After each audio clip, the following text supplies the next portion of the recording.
Solano, y bueno, el Fortín Solano junto con el llamado Castillo San Felipe o Castillo Libertador, como se le conoce popularmente, son las dos grandes fortalezas que quedan todavía en pie en Puerto Cabello. Justifican su existencia en razón del establecimiento de la Compañía Guipuzcoana en Puerto Cabello por allá en 1730. Recordemos que cuando la Compañía Guipuzcoana llega a Venezuela, y es esta compañía que tiene el monopolio de las actividades comerciales entre Venezuela y España, recordemos que aquí viene don Pedro de Olavarriaga y hace una visita en los años de 1720-21 e identifica los principales lugares donde podía establecerse la Casa Guipuzcoana, y una de ellas fue la costa carabobeña, porque no solamente desde el punto de vista marítimo tenía una cinta costera formidable, un puerto natural como era el caso de la Ensenada de Puerto Cabello, sino además porque, decía él, habían materiales en abundancia para la construcción de todas lo que se iba a requerir como infraestructura para dar nacimiento a la ciudad, porque hasta ese momento la ciudad era solamente un asentamiento, pero sin mayor organización desde el punto de vista urbano.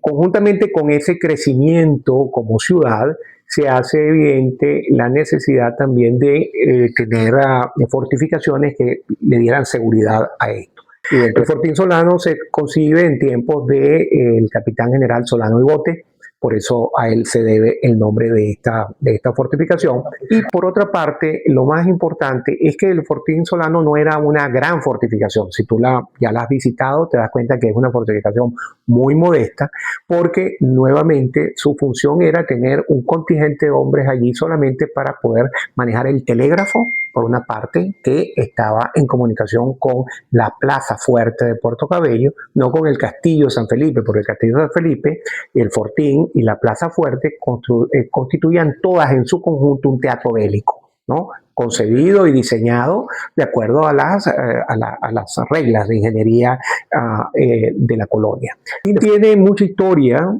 porque allí, por ejemplo, estuvo encerrado, estuvo preso Carujo, el famoso cabecilla de la Revolución de las Reformas. Hay gente que habla de un fantasma que ronda el Fortín, y si algún fantasma debe haber allí será el de Zuazola, que es uno de los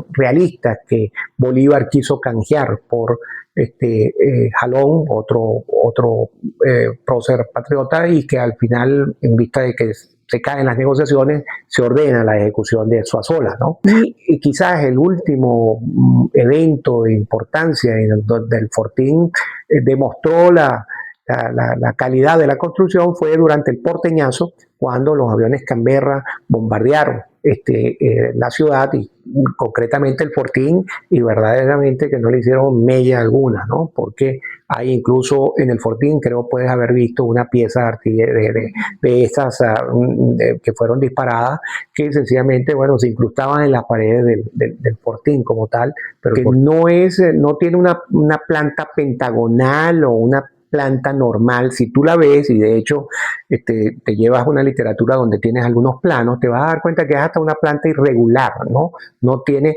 que obviamente siguió la configuración del cerro, ¿no? No había, es decir, había que adecuarse. Es una suerte de construcción triangular, ¿no? Más o menos con ciertos bordes circulares, ¿no? En los ángulos, ¿no?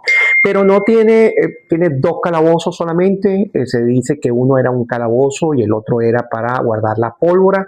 Tiene un aljibe, que actualmente lo puedes ver. Por cierto, que respecto a ese aljibe había también una anécdota y una leyenda de que eso había un túnel que comunicaba con una cueva que está en la entrada de Borburata Pueblo. Imagínate, estamos hablando de unos cuantos kilómetros, ¿no?